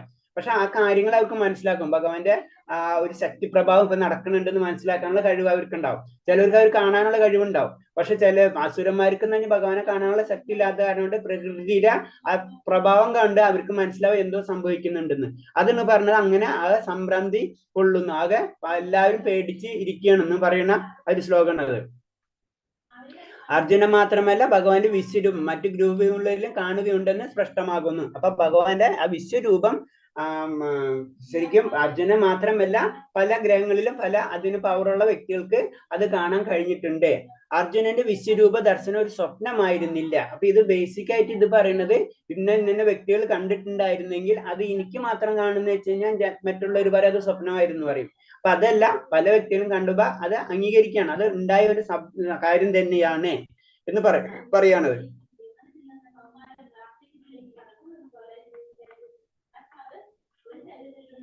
ഓക്കെ, അടുത്ത ശ്ലോകം. അമീഹിത്വം സുരസംഗ വിശന്തി കേജദ്ദീപീത പ്രജലയോഗ്നദി സ്വസ്തിക്തമഹ്രസിദ്ധ സംഗ സുതോപദന്ത്യം സ്തുതി പുഷ്പകലാഭി ദേവഗണങ്ങളെല്ലാം ശരണം പ്രാപിച്ച് അങ്ങയിൽ ഉൾപ്പുകുന്നു, പ്രവേശിക്കുന്നു. അവരിൽ ചിലർ വല്ലാതെ ഭയപ്പെട്ട് കൂപ്പുകൈകളോടെ പ്രാർത്ഥിക്കുന്നു. മഹർഷിമാര് സിദ്ധരും ലോകത്തിൽ എല്ലാവിധം ശാന്തിയും ഭവിക്കട്ടെ എന്ന് നേർന്നുകൊണ്ട് അങ്ങയെ വൈദിക സൂത്രങ്ങളാൽ സ്തുതിക്കുന്നു. അപ്പം അങ്ങനത്തെ കഴിവുള്ള വ്യക്തികള് അവരവരായ രീതിയിൽ ചിലർ കാണുന്നുണ്ട്, ചിലവർ അത് അനുഭവിക്കുന്നുണ്ട്. അങ്ങനെ പലർക്കും പല ലെവലുണ്ട്. സിദ്ധരുണ്ട്, മഹർഷിമാരുണ്ട്, ദേവഗണങ്ങളുണ്ട്. ഇവർക്ക് ചിലർക്ക് കാണാൻ കഴിയുന്നുണ്ട്, ചിലർക്ക് കാണാൻ കഴിയുന്നില്ല, ചിലർക്ക് അനുഭവിക്കുന്നുണ്ട്. അപ്പൊ അവരവരുടെ രീതിയിലുള്ള വൈദികമായിട്ടുള്ള കർമ്മങ്ങൾ അവർ ചെയ്തുകൊണ്ടിരിക്കുന്നു. അപ്പൊ ചിലവരെന്ന് പറയുന്നത് അതാണ് മഹർഷിമാര് പറയുന്നത് ലോകത്തിന് എല്ലാവിധ ശാന്തിയും ഭവിക്കട്ടെ എന്ന് വെച്ചിട്ട് അവർ പ്രാർത്ഥിച്ചുകൊണ്ടിരിക്കുന്നു. ദേവഗണങ്ങൾക്ക് പേടിയുള്ളത് കാരണം കൊണ്ട് അവർ ഭഗവാനിൽ തന്നെ ഉൾപ്പുകയാണ് ചെയ്യുന്നത്, ഭഗവാന്റെ ശക്തിയിലേക്ക് കടക്കണം അവർക്ക്. അങ്ങനെ ഓരോരുത്തരെ പറ്റി ഇങ്ങനെ പറഞ്ഞുകൊണ്ടിരിക്കണം. അടുത്ത ശ്ലോകം. രുദ്രാദിതവസയോ യേ സച്ച സാധ്യ വിശ്വാസിനമരുദ്ജേഷ്മ പാംച ഗന്ധർവയശാസുരസിദ്ധ സംഘ വീഷന്തി ത്വം വിസ്മിതാ ചൈവ സർവ. പരമശിവന്റെ വിവിധ ആവിർഭാവങ്ങളും കൂടാതെ ആദിത്യന്മാർ, വസുക്കൾ, സ്വാതർ, വിശ്വദേവന്മാർ, അശ്വിനി ദേവതകൾ, മരുത്തുക്കൾ, പൃത്തുക്കൾ, ഗന്ധർവന്മാർ, യക്ഷന്മാർ, അസുരന്മാർ, സിദ്ധന്മാർ എന്നീ വിവിധ രൂപധാരികളും ആശ്ചര്യത്തോടെ അങ്ങയെ നോക്കുന്നു. അപ്പൊ പലതരം ദേവതന്മാരെ പറ്റി വർണ്ണിക്കുന്നു. വിശ്വദേവന്മാര്, അശ്വിനി ദേവന്മാര്, മരുത്തുക്കള്, വസുക്കള്, ആദിത്യന്മാര്.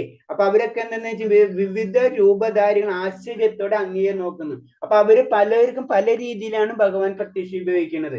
അപ്പൊ അവര് കാണുമ്പോൾ അവർക്ക് ആശ്ചര്യം തോന്നുന്നു, ഇത് എന്താണെന്ന് മനസ്സിലാവുന്നില്ല. ചിലർക്ക് മനസ്സിലായിട്ടുണ്ടാവും, ചിലർക്ക് മനസ്സിലാവുന്നില്ല. അപ്പൊ അങ്ങനെ ഭഗവാനെ നോക്കുന്നതാണ് പറയുന്നത്. അതായത് അവർ ഓരോരുത്തരുടെ ലെവൽ അനുസരിച്ച് ഇപ്പൊ നമുക്ക് ഉണ്ടാവുന്ന അനുഭവം, നമ്മളെ ഭക്തരിൽ തന്നെ ഓരോരുത്തർക്കും ഓരോ രീതിയിലാണ് ഭഗവാന്റെ അനുഭവങ്ങൾ ഉണ്ടാവുക, അല്ലെ?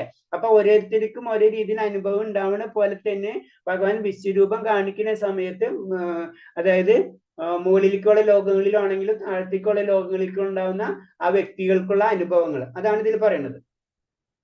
രൂപം മഹത്തെ ബഹുവക്ത്ര നേത്രം മഹാബാഹു ബഹുബാഹരൂപപാദം ബഹുധരം ബഹുദ്രഷ്ടകളാരം ദൃഷ്ടാലോക പ്രവർത്തിതസ്തദാഹം.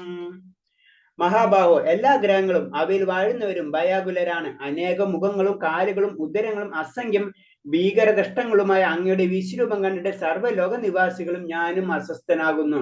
അപ്പൊ ഇവിടെ ഈ ശ്ലോകത്തിൽ അർജുനനായ പേടി വന്നു തുടങ്ങാണ്. ആദ്യം ആശ്ചര്യമായിരുന്നു, ഈ ഭഗവാന്റെ അത്ഭുത രൂപം കാണുമ്പോൾ അത്ഭുതമാണ് വരുന്നത്. ഇവിടെ കുറച്ചു നേരം കണ്ടോടുകൂടി ഭയാനകമായ രൂപമാണ്, അല്ലെ? ഭയാനായിട്ട് രൂപം വരുമ്പോ അർജുനന്റെ പേടി തുടങ്ങുന്ന ശ്ലോകമാണ് വരുന്നത്. അപ്പൊ എനിക്ക് മാത്രമല്ല അതില് പല എല്ലാ ഗ്രഹങ്ങളിലുള്ള വാഴുന്ന എല്ലാവർക്കും ആ പ്രോബ്ലം വന്നു തുടങ്ങുന്നുണ്ട് എന്നാണ് അർജുന ഈ ശ്ലോകത്തിൽ കൂടെ പറയുന്നത്.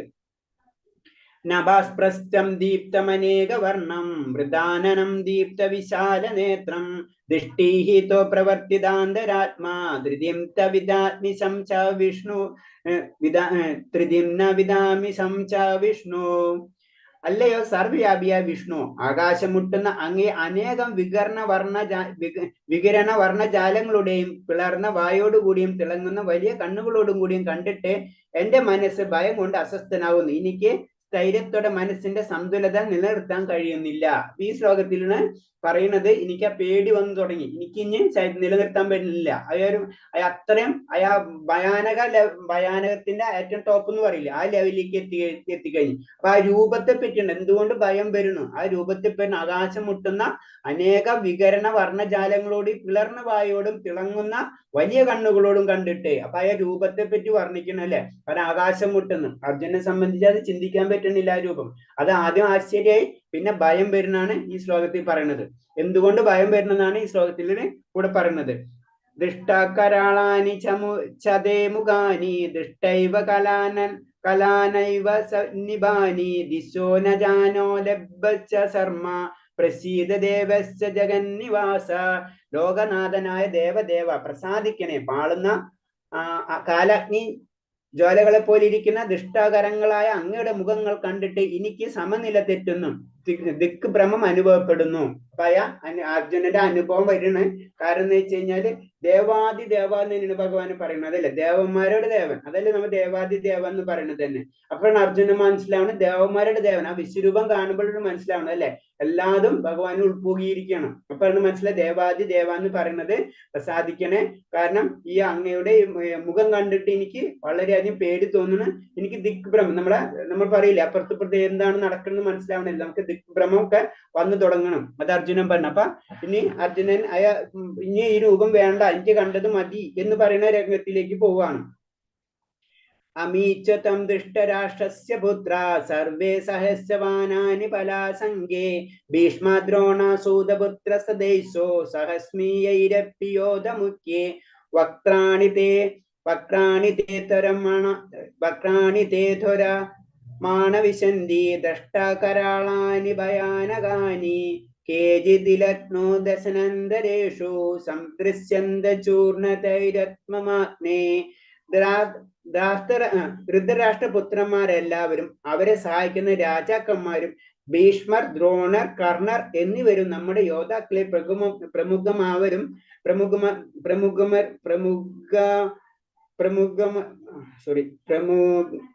പ്രമുഖന്മാരെല്ലാവരും അങ്ങയുടെ ഭീമകരങ്ങളായ വായുകളിലേക്ക് അതിവേഗത്തിൽ കടന്നു പോവുകയാണ്. ആ ദഷ്ടങ്ങൾക്കിടയിൽപ്പെട്ട് ചിലരുടെ ശിരസ്സുകൾ ചതഞ്ഞ് അരയുന്നു. അപ്പൊ ശരിക്കും അർജുനൻ കാണണ്, യുദ്ധം തുടങ്ങിയിട്ടൊന്നുമില്ല, അല്ലെ? അതിനെ മുന്നേ തന്നെ അർജുനൻ കാണണം എന്താ സംഭവിക്കണമെന്ന്. കാരണം എന്താ വെച്ച് കഴിഞ്ഞാൽ ദ്രോണരായാലും ഭീഷ്മരായാലും ഇവരൊക്കെ അതിവേഗം ഭഗവാന്റെ വായിലേക്ക് കടന്നു പോകണം. അവിടെ ഭഗവാന്റെ വായിലെ ദൃഷ്ടാംഗങ്ങൾ കൊണ്ട് അതൊക്കെ ശിരസ്സുകളൊക്കെ ചതഞ്ഞ് അരിയണായിട്ട് അർജുനൻ കാണണം. അപ്പൊ ഞാനൊരു ചോദ്യം ചോദിക്കാം. അപ്പൊ ശരിക്കും യുദ്ധം നടന്നിട്ടില്ല, അപ്പൊ പിന്നെ ഇങ്ങനെ അർജുനൻ ഇതൊക്കെ ഇങ്ങനെ കാണുന്നത്? ആരെങ്കിലും ഒന്ന് പറയാൻ പറ്റുമോ? ഹരേ കൃഷ്ണ. ഇങ്ങനത്തെ ശ്ലോകങ്ങളാണ് വളരെ കോംപ്ലിക്കേറ്റഡ് ശ്ലോകങ്ങളാണ്. ഭൂതവും ഭാവിയും എല്ലാം കാണാൻ പറ്റും. അർജുനൻ ഒരു നിമിത്തം മാത്രമാണ്. ഹരേ കൃഷ്ണ. അർജുനൻ ഒരു നിമിത്തം മാത്രം. ഭഗവാൻ എല്ലാരെയും മുന്നേ കൊന്നു കഴിഞ്ഞു. അപ്പൊ അർജുനൻ കാണുന്നത് എന്താണ്?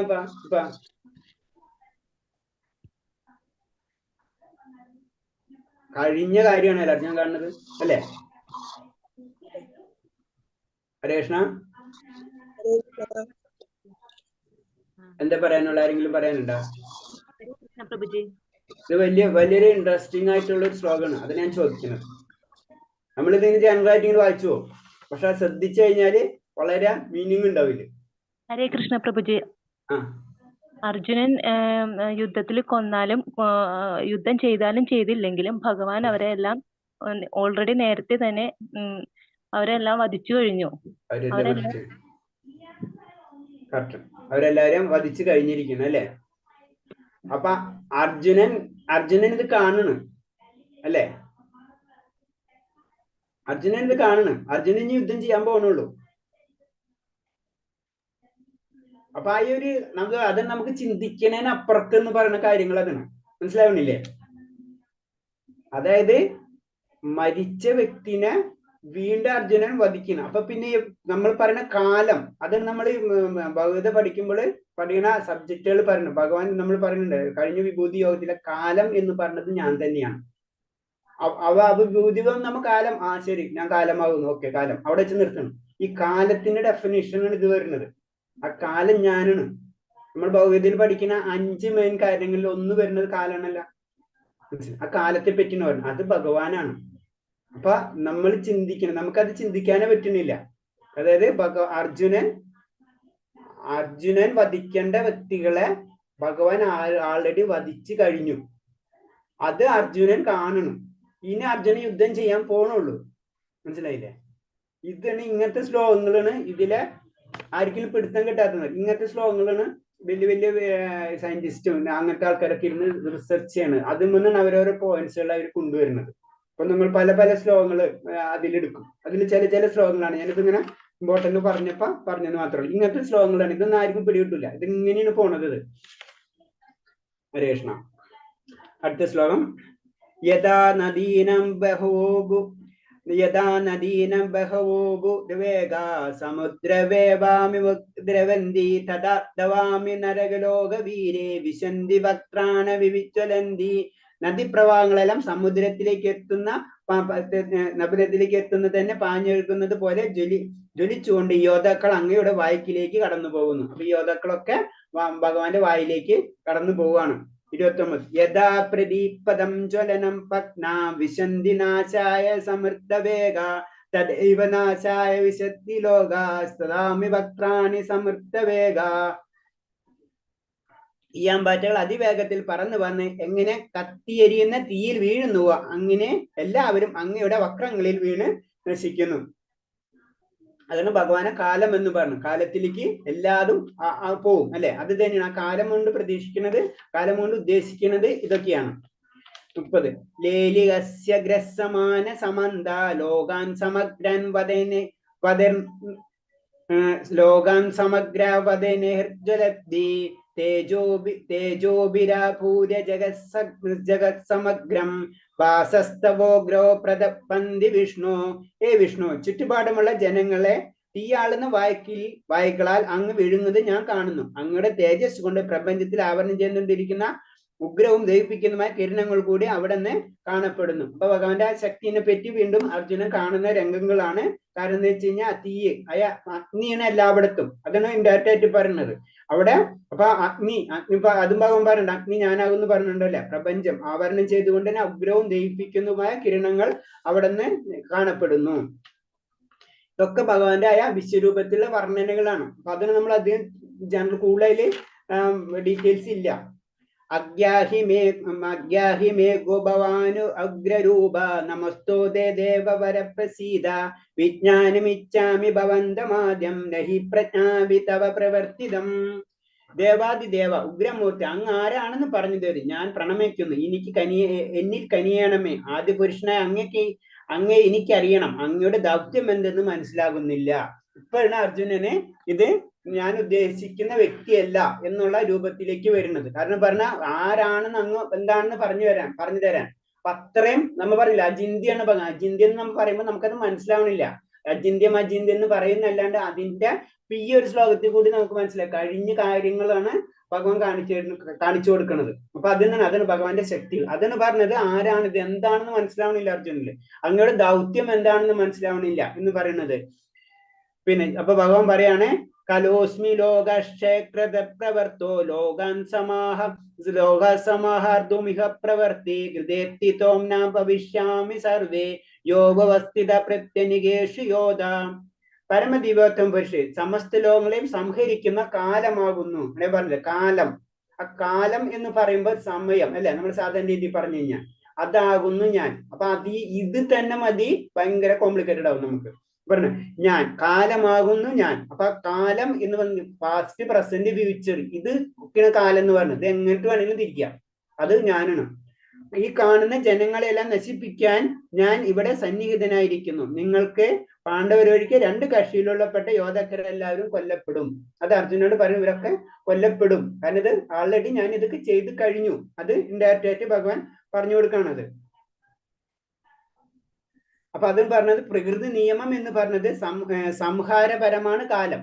അത് നശിച്ചു പോയി. സകല പ്രതിഭാസങ്ങൾ ഭഗവാൻ സകല പ്രതിഭാസങ്ങൾ എന്നാണ് പറഞ്ഞത്. അപ്പൊ പ്രതിഭാസങ്ങൾ എന്നല്ല, എല്ലാ പ്രതിഭാസങ്ങളുടെ പ്രതിഭാസം അതെല്ലാതും ഭഗവാന്റെ ഹിതം അനുസരിച്ചാണ് മറഞ്ഞു പോകുന്നത്. അതാണ് പ്രകൃതി നിയമം. ഭഗവാന്റെ ഹിതം അനുസരിച്ചാണ് എല്ലാതും. അത് പാസ്റ്റ് ആയാലും ഫ്യൂച്ചർ ആയാലും പ്രസന്റ് ആയാലും. അപ്പൊ അത് പാസ്റ്റിനെ കൊണ്ട് ഫ്യൂച്ചറും കൊണ്ടുവരാൻ പറ്റും, ഫ്യൂച്ചറിനെ കൊണ്ട് പ്രസന്റേജിയും കൊണ്ടുവരാൻ പറ്റും. അതാണ് ആ കാലത്തിന്റെ നിയമങ്ങൾ മുഴുവനും ഭഗവാന്റെ കയ്യിലാണ്. നമ്മൾ ചിന്തിക്കുമ്പോൾ നമ്മൾ കഴിഞ്ഞതും മുന്നിലും പിന്നിലും ഒക്കെ ചിന്തിക്കുന്നത്. ഭഗവാനെ സംബന്ധിച്ച് ഇതെല്ലാം ഒന്നാ. അപ്പൊ നമുക്കൊന്നും അത് ഇമേജ് ചെയ്യാൻ പറ്റില്ല. അതാണ് ഭഗവാൻ അചിന്ത എന്ന് പറയുന്നത് തന്നെ. അത് നമ്മൾ ഇതിൽ പറഞ്ഞ കലിയുഗം എന്ന് പറയണില്ല. നമ്മൾ ആദ്യം പറയുന്നത് സത്യുഗം, പിന്നെ അത് കഴിഞ്ഞിട്ട് പറയുന്നത് ത്രേതായുഗം, പിന്നെ പറയുന്നത് ദ്വാപരയുഗം, പിന്നെ പറഞ്ഞ കലിയുഗം. ഇങ്ങനെ ഓരോ ഓർഡർ ഉണ്ടല്ല. ഭഗവാൻ ചിലപ്പോൾ യുഗങ്ങൾ തന്നെ അങ്ങോട്ടും ഇങ്ങോട്ടും മാറ്റി വെക്കും. അപ്പൊ അതൊന്നും നമുക്ക് ചിന്തിക്കാനേ പറ്റില്ല. തസ്മാത് ദിഷ്ടയശോലഭസ്യ ജീതോ ശശ്രുതം പുംക്ഷരാജ സമൃദ്ധം മയേവൈദനിഹത്ത പൂർവമേവ നിമിത്തമാത്രം ഭവ സവ്വിശ്ചാൻ. അതിനാൽ എഴുന്നേൽക്കൂ, പൊരുതി യേശസ് നേടാൻ തയ്യാറാകൂ. ശത്രുക്കളെ ജയിച്ചിട്ട് സമൃദ്ധമായ രാജ്യം ഭരിക്കൂ. ഞാൻ അവരെ മുന്നേ തന്നെ കൊന്നു കഴിഞ്ഞു. നീ കേവലം ഒരു ആയുധമാവുന്നതേയുള്ളൂ സവിശ്ചാൻ. അപ്പം അർജുന പറയുന്ന യുദ്ധം നീ ചെയ്തിരിക്കുക, കാരണം ഇതൊക്കെ ആൾറെഡി കഴിഞ്ഞ കാര്യങ്ങളാണ്. നീ അതിന്റെ ഒരു പേരും ആയുധമാവുന്ന മാത്രമേ ഉള്ളൂ. ഒക്കെ റെഡിയായി കഴിഞ്ഞു. പറയില്ലേ നമ്മള് ചില കൗണ്ടർ അറ്റാക്ക് വരുമ്പോൾ ആൾറെഡി മരിച്ചിട്ടുണ്ടാവും. പിന്നെ ചെന്നിട്ട് വെറുതെ ആക്ഷൻ കാണിക്കേണ്ട ആവശ്യം മാത്രമേ ഉള്ളൂ. അവിടെ അറ്റാക്കിങ് ചെയ്തെല്ലാം കഴിഞ്ഞിട്ടുണ്ടാവും. പിന്നെ ഫോട്ടോഷൂട്ടിന് വേണ്ടി ചെന്നിട്ട് ആൾക്കാർ അതിന് ചെയ്ത് ഫോട്ടോ എടുക്കാൻ മാത്രം പറ്റുള്ളൂ. ഇത് തന്നെ അർജുന്റെ കാര്യം പറഞ്ഞു, ഇതൊക്കെ ചെയ്ത് കഴിഞ്ഞിട്ടുണ്ട്, നീ ചെന്ന് സിമ്പിൾ ആയിട്ട് ഫോട്ടോ എടുത്താൽ മാത്രം മതി. കാരണം ഫോട്ടോ എടുത്തു കഴിഞ്ഞാൽ നമുക്ക് മനസ്സിലാവും ഇവനാണ് വ്യതിച്ചത്. പക്ഷെ അതൊക്കെ ആൾറെഡി കഴിഞ്ഞിട്ടുള്ള കാര്യങ്ങൾ. ഇത് തന്നെയാണ് ഇതിൽ പറയുന്നത്. നമ്മൾ തന്നെ ഭഗവാന്റെ ശക്തിനെ പറ്റി നമുക്ക് ചിന്തിക്കാനേ കഴിയില്ല. കഴിഞ്ഞ കാര്യങ്ങളാണ് അർജുനന് കാണിച്ചു കൊടുക്കുന്നത്. അർജുന എന്നിട്ട് ചെയ്യാൻ പോണുള്ളത്. ദ്രോണം ച ഭീഷ്മം ച ജയേന്ദ്രം ച കർണം തദാനിനപിയോധവീരം മഹം ഹതസ്തം ജഹിമാ വിദിഷ്ട യുദ്ധസ്യ ജേതാസിരണ സമപ്നാൻ. ഭീഷ്മ, ദ്രോണ, ജയദ്രൻ, കർണൻ എന്നിവരും മറ്റു മഹാരഥന്മാരും ഇപ്പോൾ തന്നെ എന്നാൽ കൊല്ലപ്പെട്ടു കഴിഞ്ഞു. അവർ കൊല്ലുന്നതിനാൽ നിനക്ക് ദുഃഖം വേണ്ട, നീ പൊരുതുക മാത്രം ചെയ്താൽ മതി. ശത്രുക്കൾ തോറ്റുപോകും, അവരെല്ലാവരും മരിച്ചു കഴിഞ്ഞു. ഞാൻ പറഞ്ഞ പോലെ തന്നെ എല്ലാ പരിപാടിയും കഴിഞ്ഞു. അവിടെ ചെന്നിട്ട് ഇനി വെറുതെ മറ്റുള്ളവരെ കാണിക്കാൻ വേണ്ടിയിട്ടുള്ള ഫോട്ടോഷൂപ്പ് മാത്രമേ ഉള്ളൂ. അതാണ് ഭഗവാൻ ഇൻഡയറക്റ്റ് ആയിട്ട് ഇതിൽ പറയുന്നത്. സഞ്ജയുവാച ഏതശ്ചുതവചനം കേശവശ്യ കൃതാജ്ഞിലാൻ വേപമാന കിരീതി നസക്തഭൂയ എവേഹ കൃഷ്ണം സഗത്നദം ഭീത പ്രണമ്യ.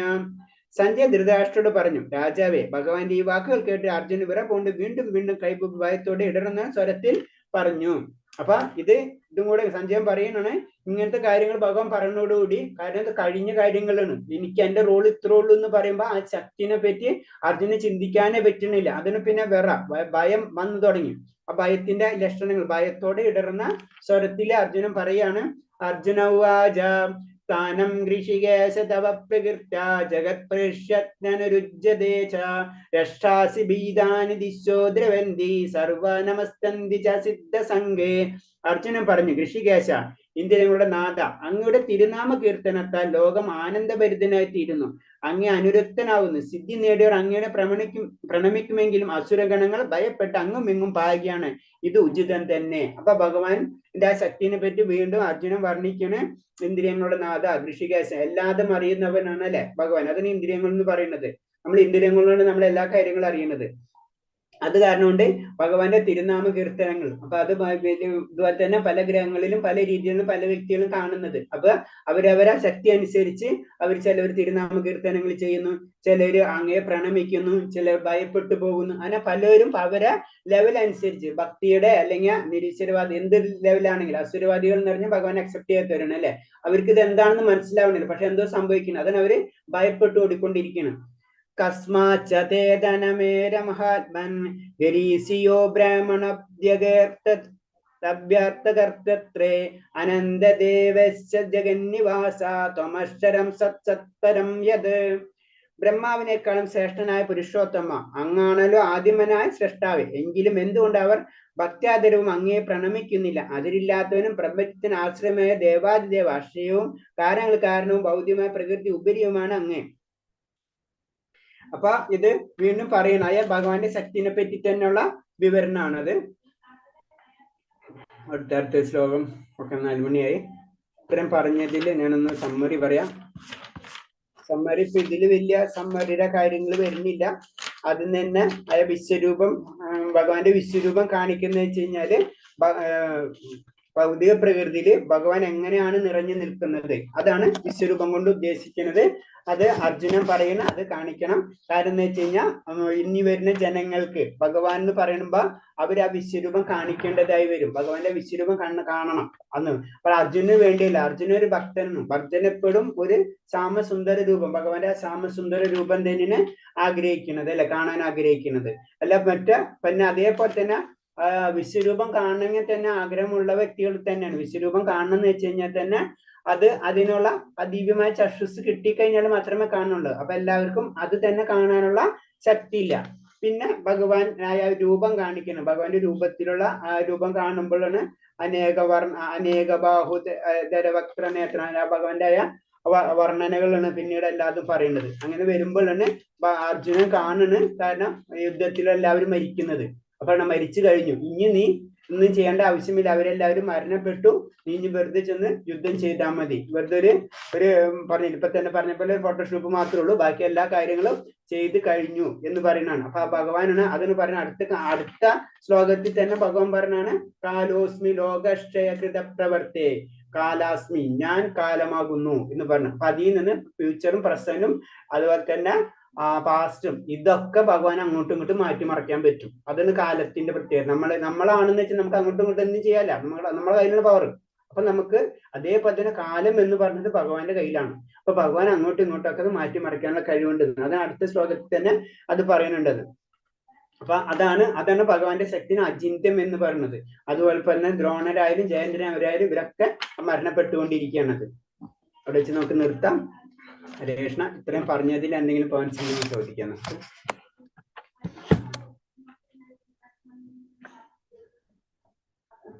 ഹരേ കൃഷ്ണ.